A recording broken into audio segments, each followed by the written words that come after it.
Hello. Hey everyone. Thanks for tuning in for yet another wonderful panel. Yes, the final panel of the day. Almost there, almost to the after party, the fire escape. Stick around for that following this panel. 8 o'clock. We're going to have some awesome clips from shows past and some brand new ones as well. But coming up just in a minute is our panel Comics and Advocacy. And speaking of which, let's welcome our moderator, Regine. Welcome. Thank Hello. you so much. Thank you so much for having us. We really appreciate it. It's great to have you. And we'll bring in all the panelists now, and we'll see you at the end. See you.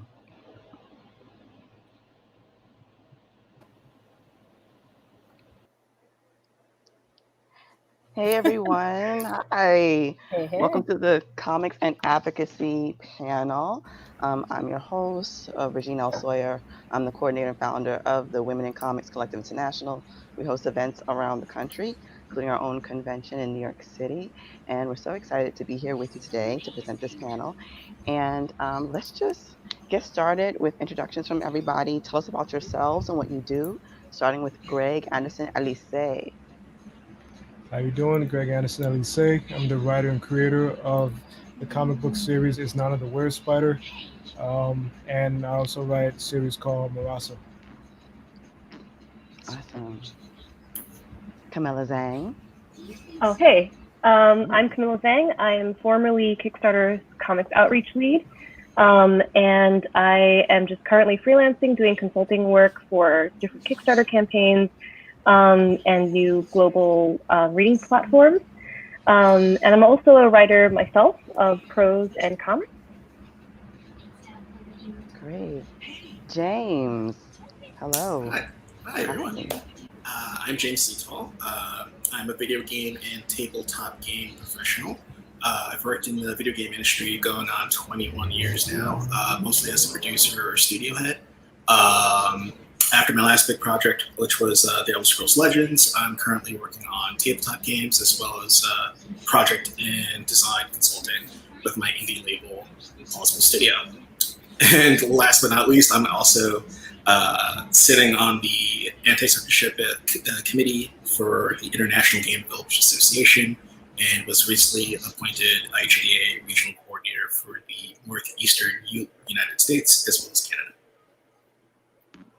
Awesome. Vita. Hey, my name is Vera Ayala, and I write comic books. I've written licensed stuff for companies like Marvel, DC, IDW, Dynamite. I'm sure I'm missing a couple in there, sorry. And I have written creator-owned comics with Vault and with Black Mass Studios. Great. Diamond Styles. Hey, how are you doing? So I am the host and creator of Marsha's Plate podcast, which is a podcast that is centering Black trans feminist culture and talking about any current events through that particular lens. I am also the executive director of Black Trans Women's Inc., which is a nonprofit that is helping to build infrastructure that helps Black trans women survive amongst all the mess that is going on and barriers with this country. So that is what we do. So yes, that's what I am. Awesome. Again, thank you everyone for being here. So let's get into it. And anyone can answer. What about your career are you passionate about? And how have you used it to cultivate your network or your industry community? Are we going to raise hands or? You can if you want to. Doing baton passes? Like here. You can go like this. Oh, wait, no. This. Oh, this does not work, by the way. Yeah, I know. I was like, wait a minute. All the people watching are like, okay.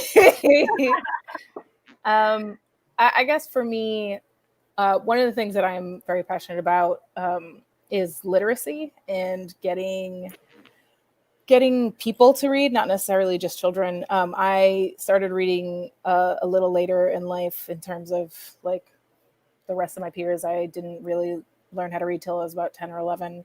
And one of the things that helped me do that was comic books. And so for me, comic books are an amazing tool for getting people interested in reading, which as a Black person, we're very underserved in schools. And so any advantage that we can have or any tool that we can use in order to kind of to do that is really important to me. And also I just think that comics are an incredible vehicle for representation.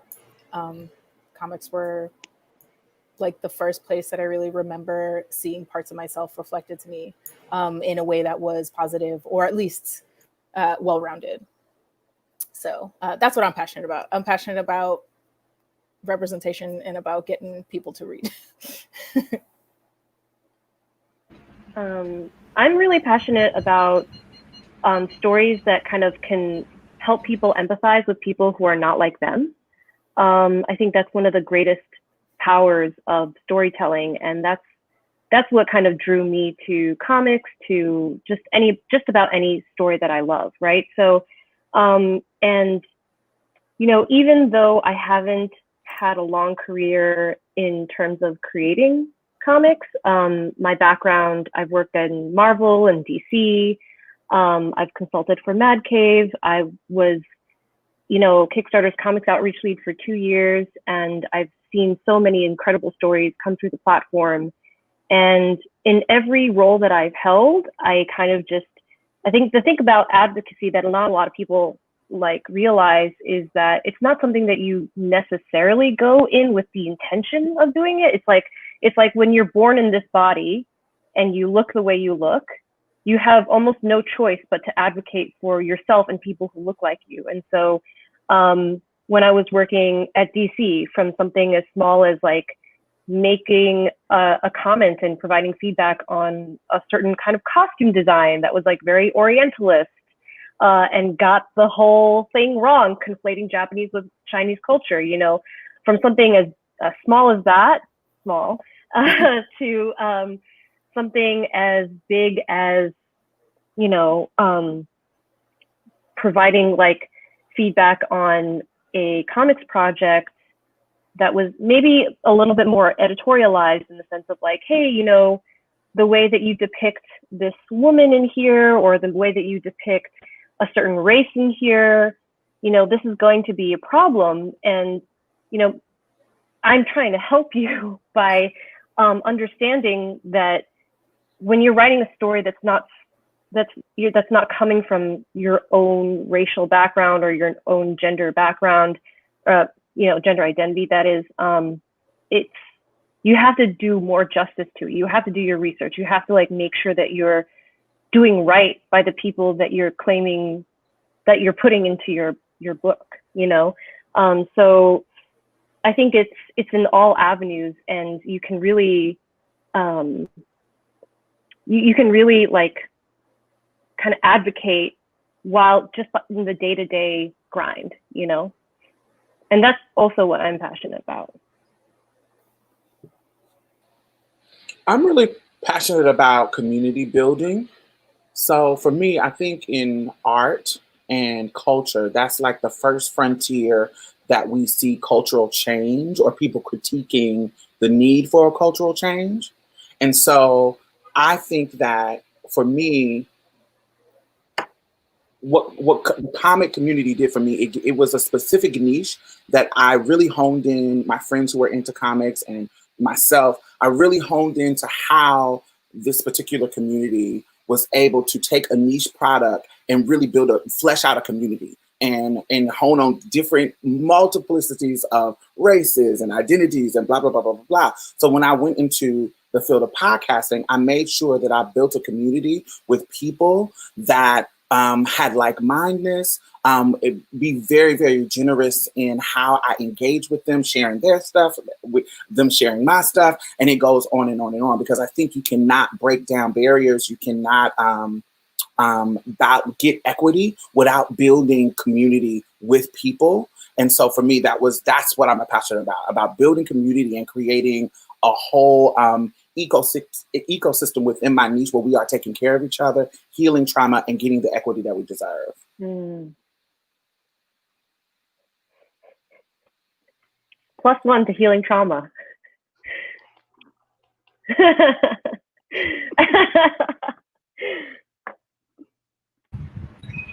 I guess for me, in terms of this question, when it comes to passion, I'd say for me, growing up, I always had like a slight irritation of the only times that we would get represented, most of the time, not all the time, but most of the time, was as like side characters, as sidekicks, or as the guest star in some sense, you know. And a lot of times it would be works that I loved. I loved fantasy, I love horror, and I just wanted to see more of us as people of color, different orientations, being the main character for once, you know, where it doesn't feel like it's trying to tell something special. It's just us being normal people. And so a lot of my work tends to try to showcase that when it comes to all my characters. Pretty much I like to focus on people of color, people of different orientations, and I feel like that's my like biggest passion. And I love seeing other people do the same thing, because I feel like now we have everything in our fingertips, you know, of really showcasing all this amazing piece of work that people haven't seen before, or people have been wanting to see. And I feel like now is that time. So whatever I can do to try to push that forward, whether it's my work, it's other people's work, that's what I feel like my passion goes down to.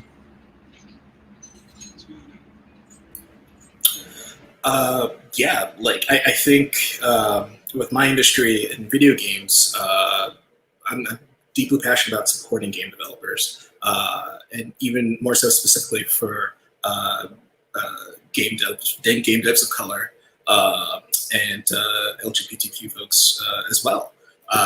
There's like not just in terms of what is in the content, like in terms of like having a leading hero, having a protagonist, we need that too.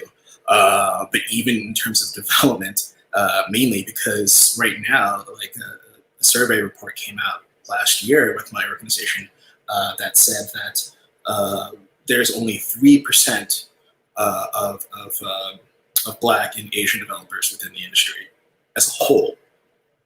And I think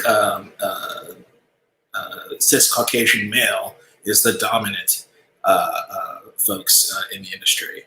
So I'd like to put like a spotlight on, hey, this is a career path for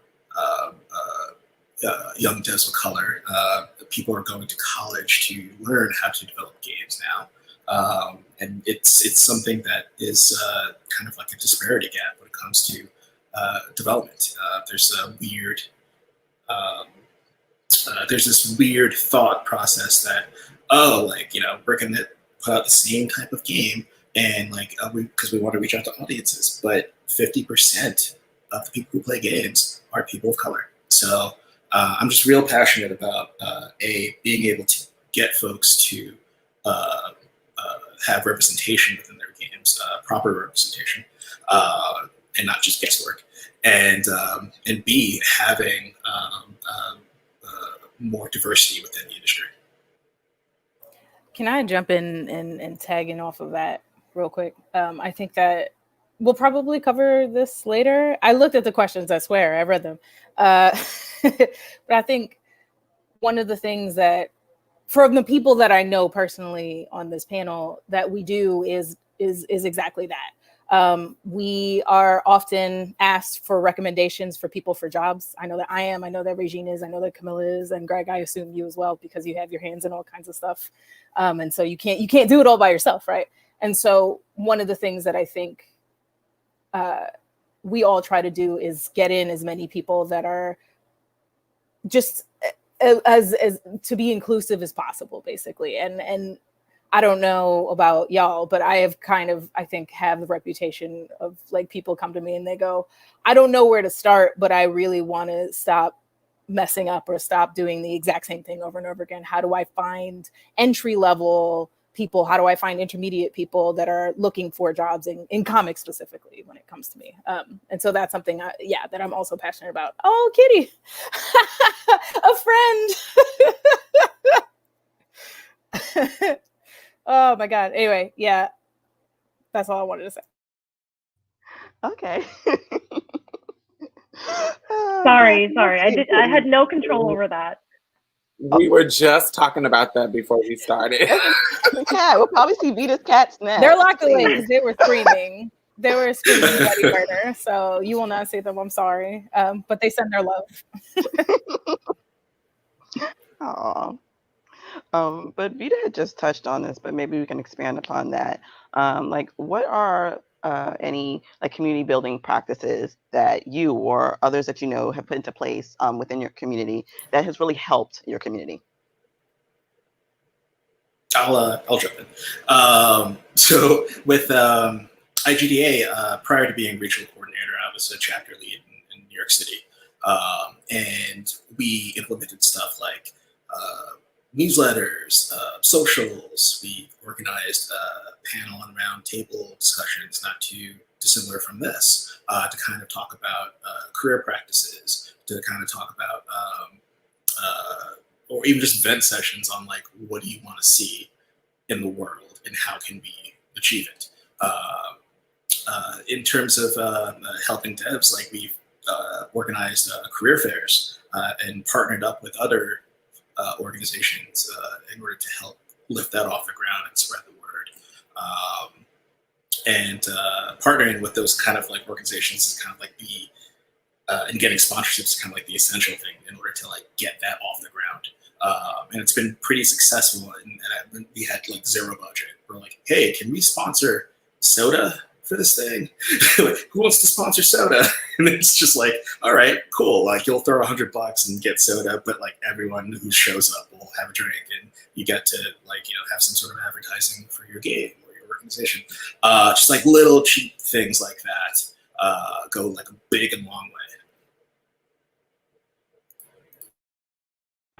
I feel like, at least as far as Kickstarter went, what I tried to do was put out as much educational content as possible, because I think that because Kickstarter is such a great equalizer in many ways, where you don't have to get approval from gatekeepers and you can just kind of put what you want out there, provided there's no hate speech and stuff,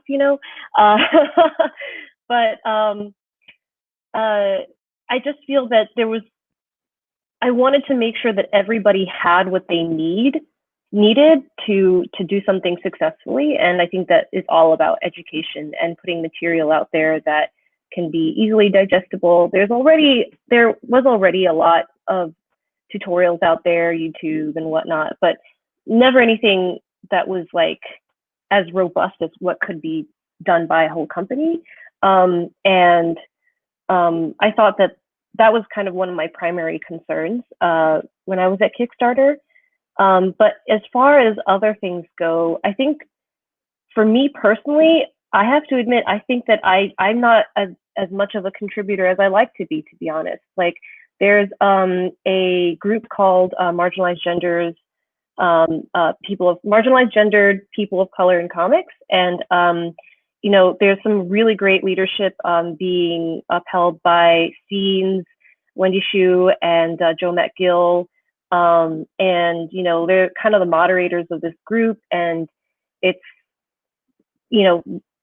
there where people will post things about like job availabilities, grants, resources, like whether it's tools that they use, like, oh, here's this desk that I use, or here's this software that I use, like skill exchanging. And other people like Mari Naomi have put together the Cartoonists of Color database. These are people who are really going out of their way, not necessarily because, they like, it's not like they're doing it to get something. They're doing it because they want to help out their communities. And it's not like, it's almost by necessity that these things form, you know? And unfortunately, I'm the kind of person who gets completely sucked into the job. And so when I was at Kickstarter, it was nothing but that. But within the job, I was trying my best to advocate for creators of color and marginalized genders, and you know, advocating for those projects, you know, going out of my way to meet people and to support those people. And I'll admit, more so than the average cis white dude, although I obviously help them too, sometimes maybe in ways they didn't want me to. Yeah, sorry, this is, you know, I feel like I'm preaching to the audience, preaching to the choir here though, so I hope I'm in good company. A lot of I nodding definitely heads here. understand. Yeah, I understand the feeling of kind of feeling like you're not doing enough. Camilla, I disagree. I think you do your best with what you have, and that's one of the things that I've always admired about you. But I also feel like I try, but I get lost in details, right? So like, I'm not as good at kind of organizing big amounts of data or people like Regine, but one of the things that I try and do is to be as open to new people as possible, because I know that I don't have very many skills, but one of them is talking to people. And so I have been blessed and been able to meet a lot of people who have the bandwidth to do things like Regine does, like Diamond Styles does, like all of y'all do. And so what I want to do is be almost the person that's like, come here. No, it's okay. It's gonna be fine. Here, I'm gonna introduce you to the people you need to talk to. It's not me. I don't know what I'm doing, but I can try and help you on your way. And I guess another thing that I do try to do is, especially with younger people, I often get asked a lot of the very basic questions of how does this work and how do I break in?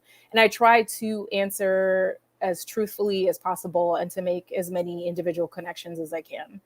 When I was first coming up, I had someone who literally would take me by the hand and be like, this is this person and this is this person. And so I feel like it's my duty to do the same to people, and especially, you know, Black and brown people and queer people and, you know, women, just all the groups that completely get stepped over.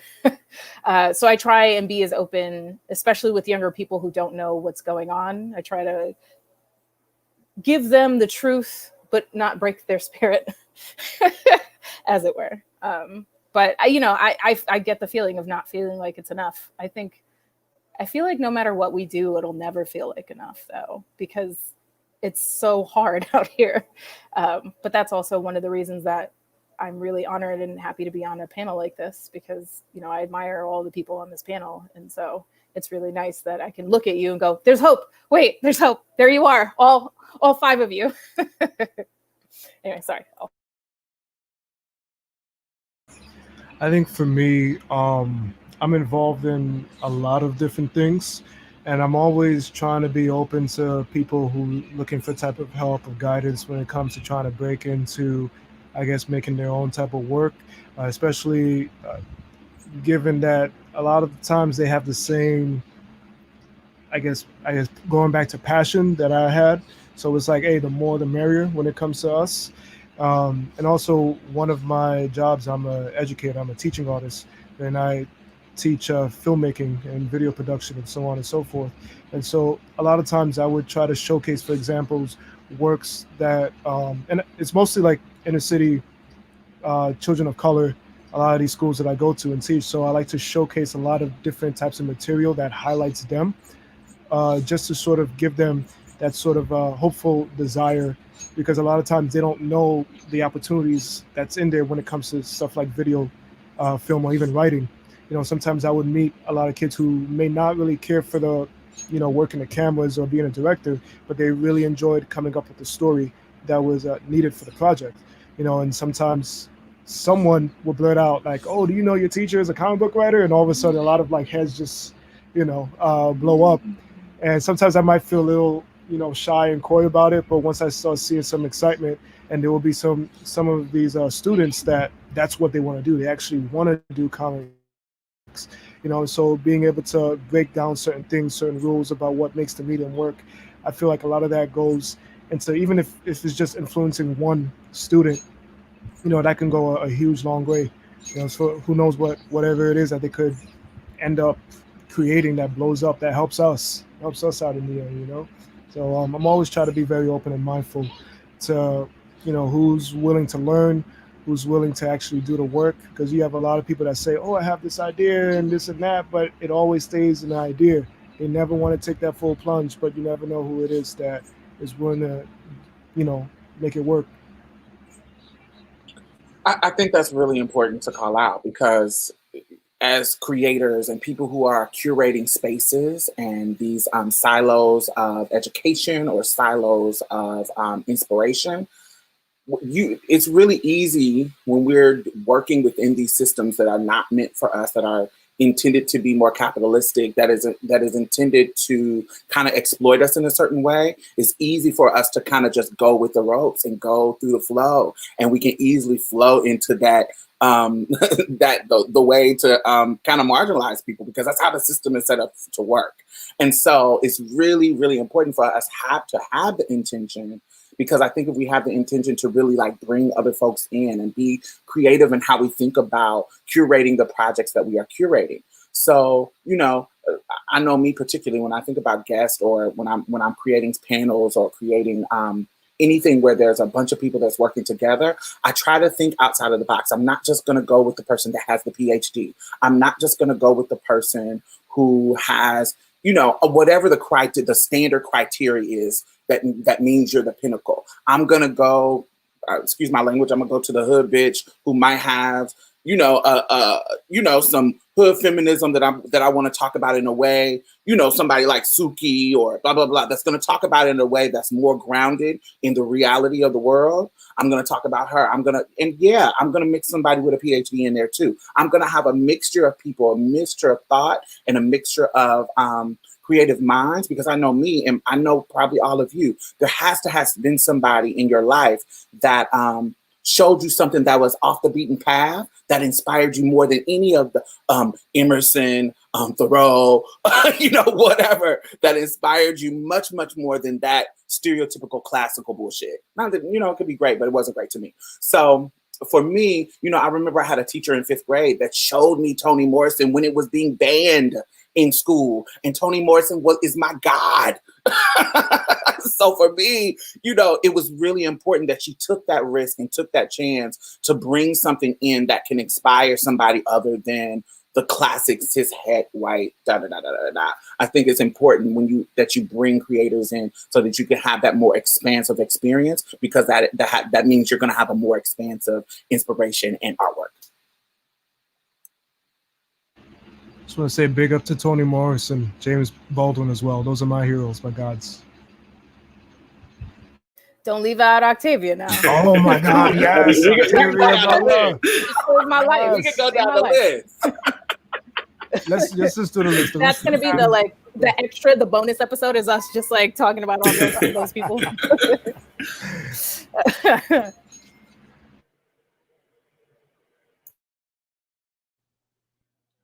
Oh, James, were you going to say something? Oh, no. I can't follow that.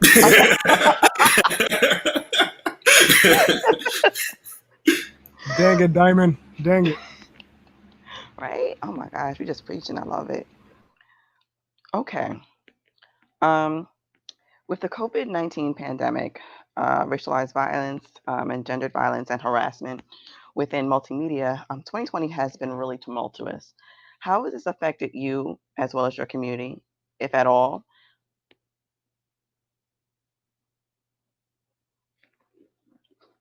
I mean, you can't, it's just, how has it affected? Every community is affected, right? But I think that, losing jobs is a huge issue. Kind of like not being able to go to conventions, you know, that's where a lot of artists make money. And they rely on the conventions to actually bring in profit, because as many insiders know, there really isn't a lot of money in art.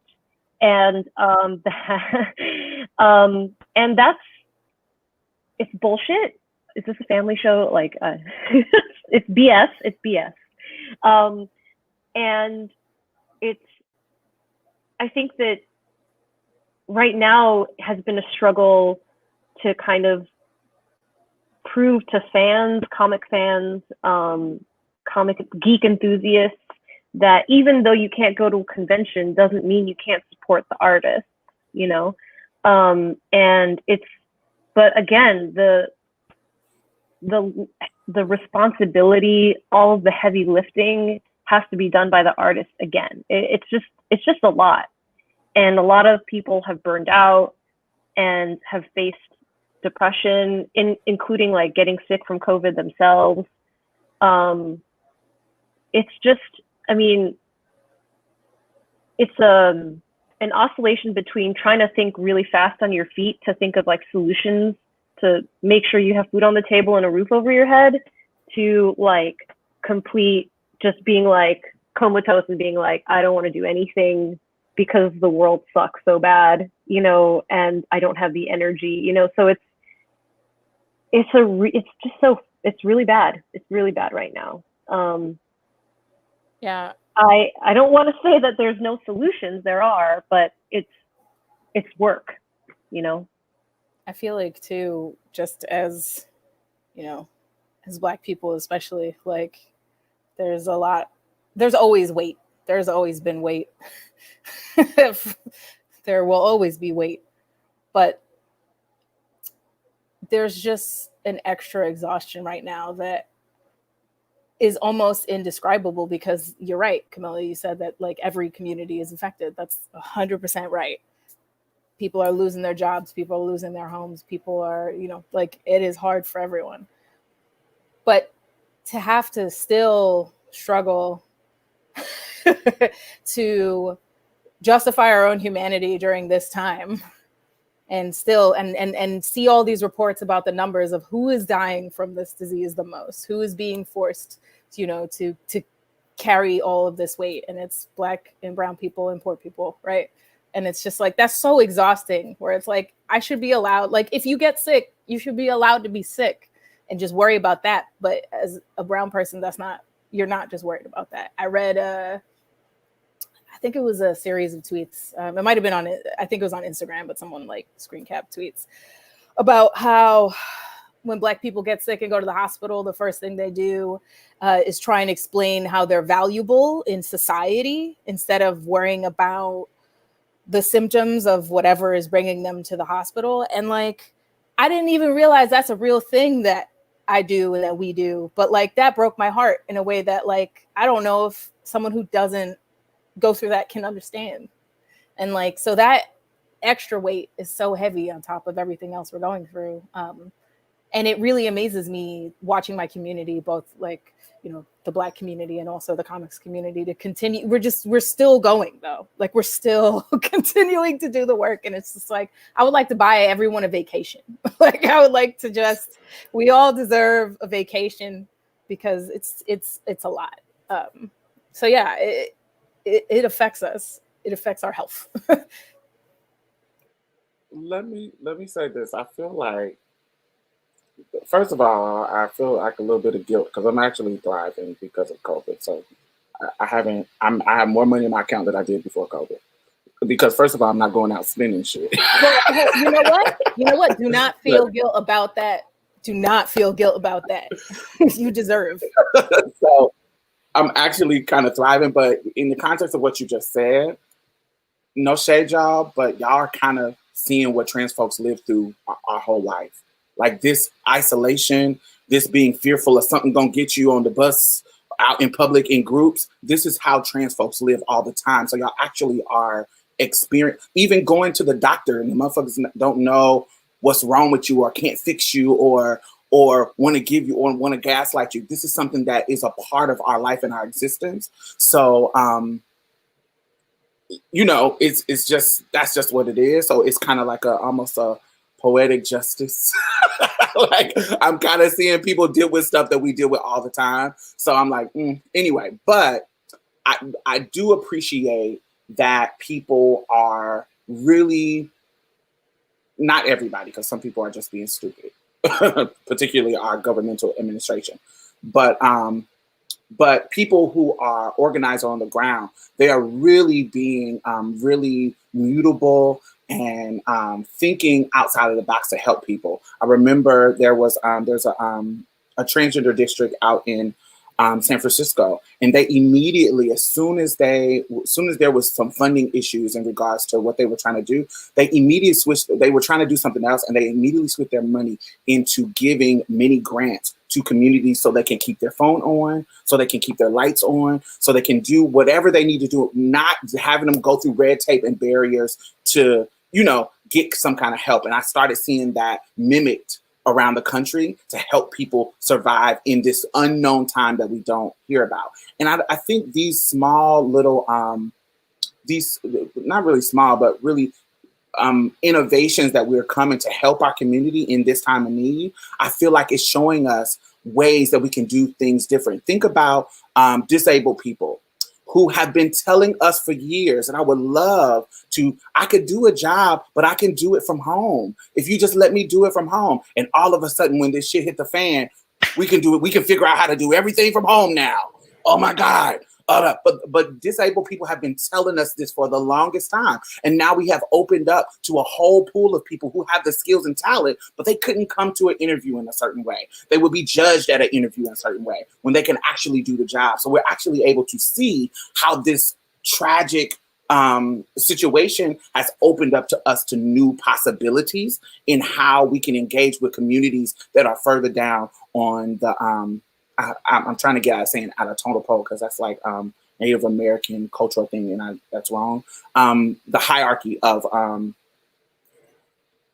society, the hierarchy, how we can actually get into different pools of resources on how to help people and how to give people independence in surviving. And so I think that when we come out of this, we'll be able to see a better way to do things. Yeah, I think to echo both Diamond and Vita's point, you know, when a global disaster happens, it puts a spotlight on all the cracks in civilization.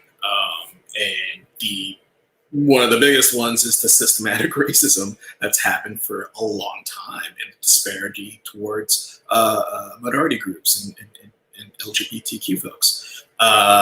I think in my industry, particularly in video games, it's the only analogy I can give is that it feels like you just boarded the roller coaster ride. Your friends had to sit in another cart, and then as it's pulling off, you realize the seatbelt is broken. That's how it feels like every morning, because in the industry, we get a headline about racism in our industry, and mistreatment of employees, mental health issues, sexual harassment in both digital and tabletop communities. And it just trickles down from there. And it's just at least every one or 2 weeks, we hear something horrible that happened, or someone shares their story about like how they couldn't get hired or lost their job just because of who they are. And I think that a lot of the problems also, like, and you made a great point, Diamond, like you could work remotely. Like, you know, everything we do in the video game industry is in a cloud. Like, we don't physically technically have to be in an office. That's just more for social interaction, able to have meetings. Like, if it was like 1980, sure, you know, we couldn't do it. But nowadays, like, we can, and it's something, again, like you said, handicapped folks have been saying it for years. Like, oh, we could do this. And in terms of just like cost savings, like, you know, companies are willing to move a video game company to Canada to save a buck. And all you really have to do is just invest in a video chat platform that actually works. And you've got your virtual studio up and running. You're saving money to do the right thing. It's mental health wise, it's been a horrible roller coaster ride in my industry. Just because like you kind of have to tune out of social media after a certain point, just because you're hearing so much awful things come to light. Things you kind of already knew, things you even experienced yourself in terms of just discrimination or sexual assault. COVID-19 is awful. It's showing a spotlight on these things, but I'm glad that some things are coming to light, and I'm glad that folks are able to kind of support those people and band together, and that's been kind of like the heartening thing in all of this. I just want to caveat though, like, I mean, companies saving money, I just hope that they refunnel that money back into their employees. You know what I mean? Like, cool, Probably not. companies save money, but like also funnel that back into your employees. Otherwise, what are you saving money for?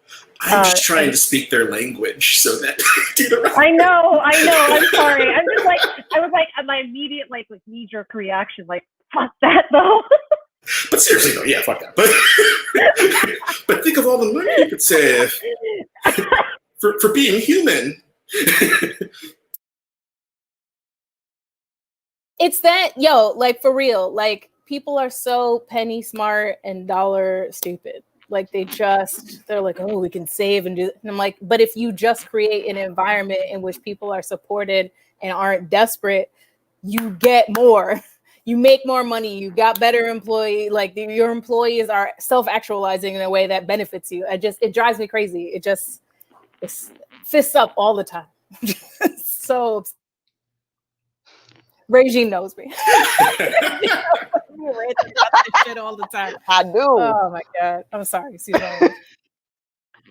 No, it's okay. It's cool.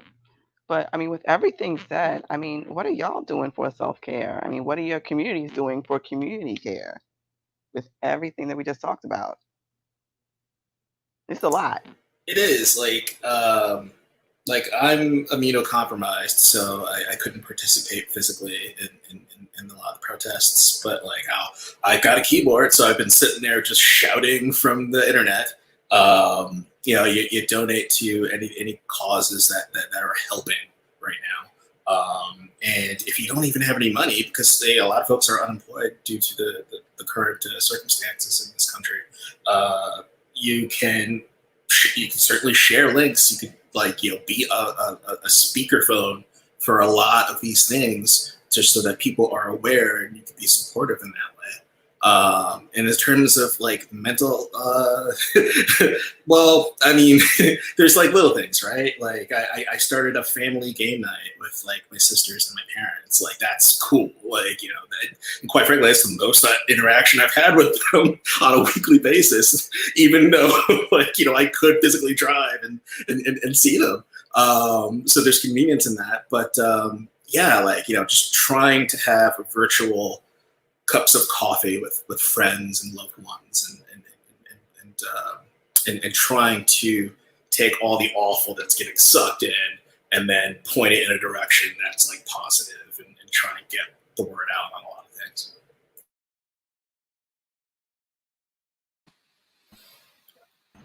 I think for me a lot was just taking advantage of not having to leave the crib, even though it drives me bonkers. I usually have to go to the park, clear my head. I'm always exercising because this has been like the one thing to keep me from going insane. Even though I'm a bit of as much as people don't know this or they won't believe it, I am a bit of a homebody. Even though I'm always at cons running around being this, social butterflies. Regine, fix your face. But but I am a bit of a homebody. But at the same time, just like being in like the same walls drives me nuts. But I have been trying to keep busy with a lot of my work. I've been extremely productive. It's been so much that I've been able to focus on. A lot of these projects that have just been backed up for a long time, that's finally come to fruition. So that's been a huge part of my own self-care, and finally doing things that I've said I wanted to do for years, or constantly saying I want to get back into this, I want to get back to this, and just finally, why there's nothing else to do, might as well finally do it. And so that has been helping me a lot with my productivity. And also I've been seeing a lot of people constantly being inspired by me just doing my thing, so I feel like that's what I feel like I've been helping out in some way with my community and my own self-care.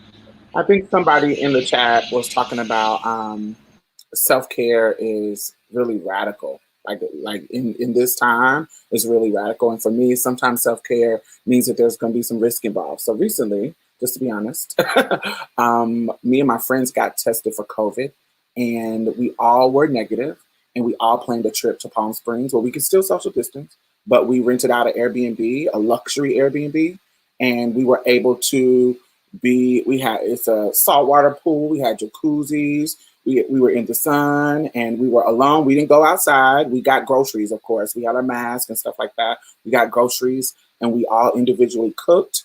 And I needed that. Like it was, I had been cooped in the house since February, and I literally needed that. So that was a risk that I was willing to take. And Tea with Queen and Jay, another podcast, they call it your COVID cohort. Like you got to have people in your cohort that are honest about where they've been, where they've gone to, have they been doing anything risky? And and we just made it work. It was a beautiful and amazing thing.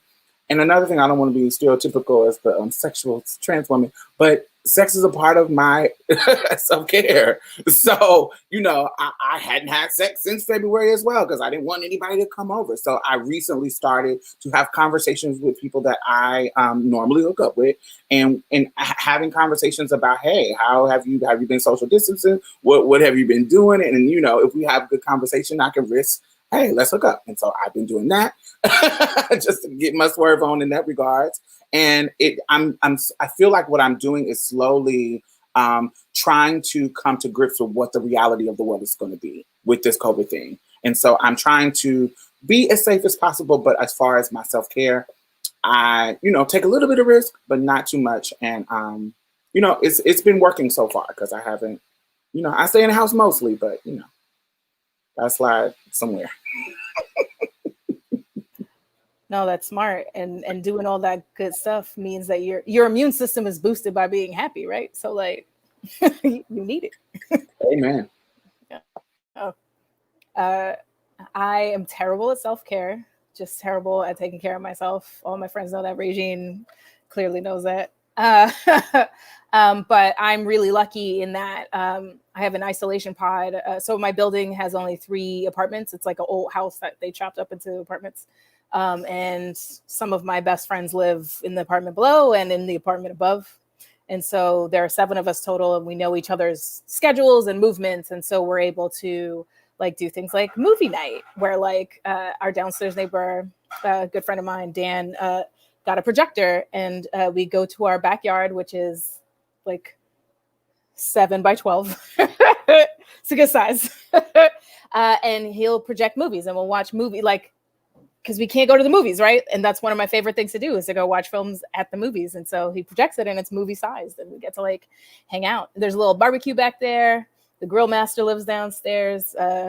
Che, who's supposed to be on this podcast, or not podcast, on this panel, she lives upstairs with her partner. And so we watch horror movies and cook for each other. We have a family dinner once a month, which is really nice. But yeah, without it, I'd go absolutely bananas. I can't, Diamond, I feel you. Like it's not good for people who are used to interacting with other people and who are very social to not, you need it. If it's part of, the way that your brain works, then you can actually die without it. So this is a hard time for extroverts. Oh my God, it's terrible. It's terrible.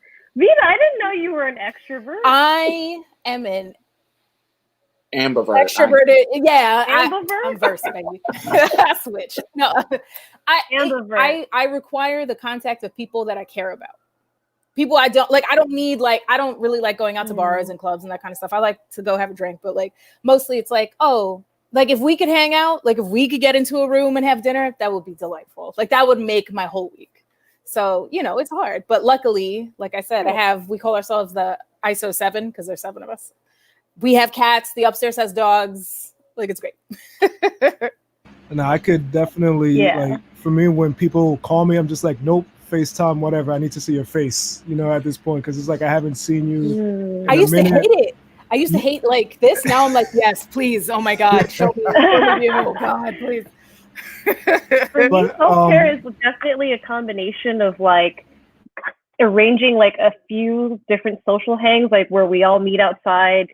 It's like wearing masks and it's maybe like 2 or 3 people at most. But like legit Animal Crossing. Animal Crossing is my self-care. Yeah, I'm basic like that. Sorry, Greg, I didn't mean to interrupt you. Who misses karaoke though? Like, can we be real? Me? Oh, yes. Oh my God. Hold on. It just doesn't work in this situation. There's a new software. There's I've a new tried. software. We've Hold on. It's on my to save our life. Listen, are we doing karaoke? I am passionate about karaoke. Very passionate about karaoke. I'm sorry, Greg. I interrupted you. You're good. You're good. I'm looking for it. I'm sorry. Feel free. Or carry on. Okay.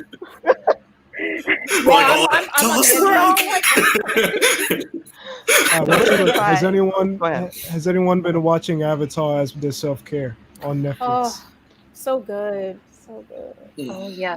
It's like probably like my 20th time. Am I? All right. Ever, you know. Well, you know what? It's that good. Real talk. Who watches really crappy things for self-care? Like, who's like, oh, what's the worst? Yes. B horror movies. That was like my first 2 months in isolation.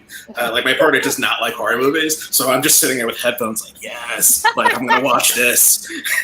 This looks really shitty. I'm gonna get into this. Are we Netflix party? Anything ratchet reality TV. That is my TV. Yes. Yeah.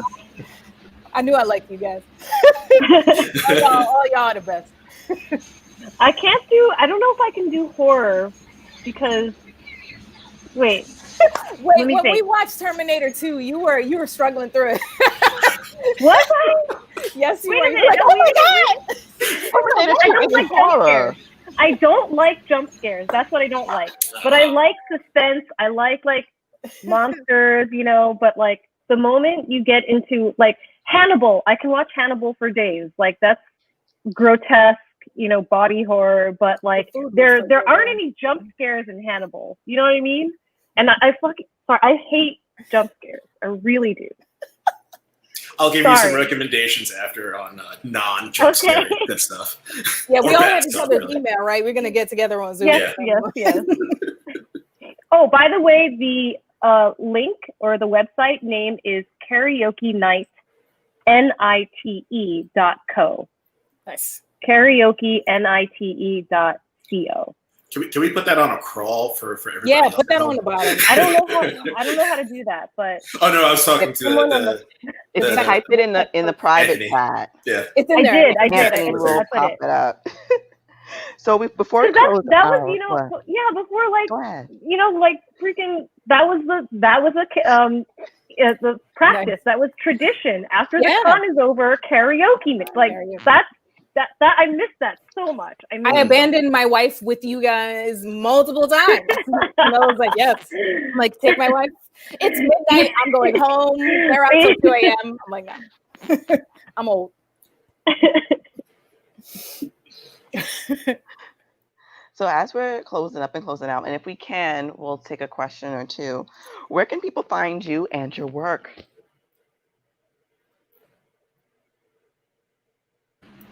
Anybody? Type in Greg A. Elise. I'm always on Facebook, causing trouble, causing a mess, causing fights. Yep. Yeah,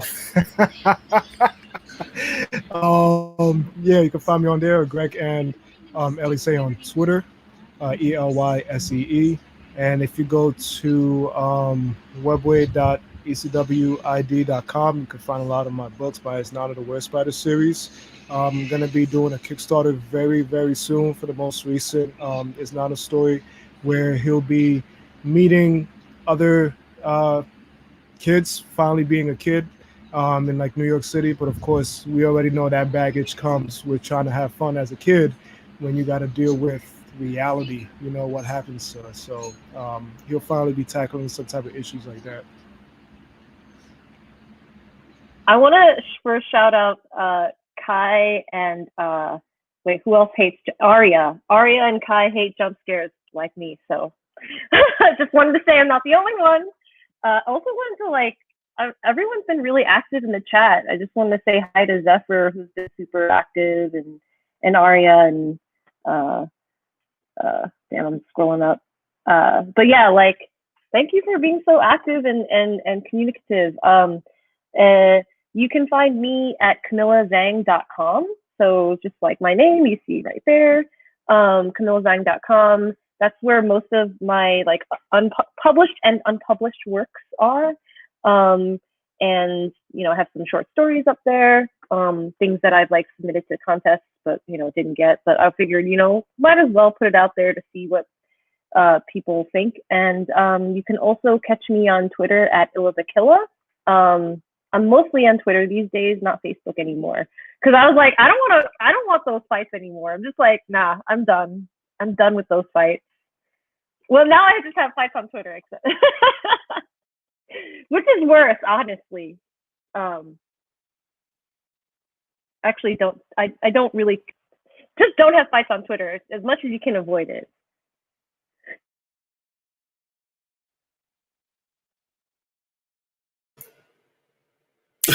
Good advice. You can not fight with me on Twitter at James C. Tall. I'm on facebook.com/plausible studio. My website is plausible.studio. You can also check out IGDA.org. It's a wonderful organization that supports game devs, and they have a lot of virtual social functions and Discord channel and all sorts of cool stuff that you can check out while we're all spending this isolation time together. And later on in September, I'm going to be teaching a workshop at the Friendship Garden Healing Summit called Turning Despair into Hope Through Tabletop Design.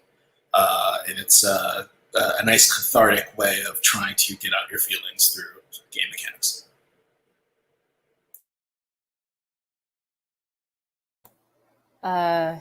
You can find me sometimes on Twitter. I'm trying not to go there anymore. At Definitely Vita. It's just, Twitter's rough, all right? Everybody is stuck at home and cranky, and everyone needs a nap and therapy. We all need therapy, but like, just that should be free. Yeah, you can find me on there. Instagram also at Definitely Vita. I'm not on Facebook. A page exists, but I never go there.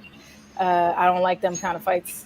And my work, if you just search Vita Ayala, find it. Facebook, no. I was getting into it. I come to houses, so I was like, you know what? I shouldn't have fights on Facebook because they're gonna be in person. This is not. It's a specific kind of fight. Facebook and Twitter, like, they're very different. Because you know the people on Facebook. You're like, I know where you live. Like, we could talk about this in person. And it's not worth it. I've been off basically since the election last time around. I was like, you know what? It's too much. But yeah, I've been trying to counteract all of, I try to put a lot of information on Twitter, and I try to counteract the negativity by also boosting people that I follow. So like a lot of artists and podcasters and you know, that kind of stuff. So feel free to ping me if you want your signal boosted, so we can have some of that joy. So I am with the shit. So even if you fighting somebody else, you can tag me and I'll come help because I like jumping people. So yes, if you talk about something I care about, tag me. I'm ready. Let's word out. So you can find me at Diamond Styles on every platform that you can think of. I have a YouTube channel where I do a live show every week at 7:00 Central Time on YouTube. Of course, I have my podcast that we put an episode out every Thursday. About what's going on. What else? Let me think. Diamond Styles everywhere, Marsha's Play everywhere if you're thinking about the podcast. Also, I just launched a bailout initiative for folks here in Texas because we don't have a lot of the resources that others, like East Coast and West Coast have. We're in the South, so we don't get all the coins because statistically, the South only gets like 8% of the government funding when it comes to nonprofit. So we are starting a bailout system because recently in Rikers in New York, a trans woman was left to die. Well, she did die in the prison because they didn't care about her, and all because she didn't have $500 to get out of jail. She didn't have the support system. So we wanted to make sure that where we are at, if there's a girl in jail, we want to get her out so she's not dealing with the system in that regard. So it is called the Star Farmers Grace Initiative, and it is on our blacktranswomen's.org site, so you can check that out if you're looking for something to support. So yes, there's that. Yes, that's it.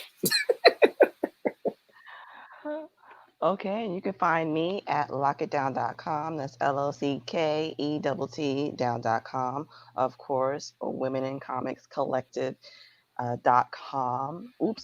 .org, excuse me. Women in Comics Collective.org. We're a community organization that helps support marginalized folks of color. So whatever it is you might need within the comic book industry, we will do our best to get it and give it to you. And even if you're not in the comic book industry, if we can help you, we shall.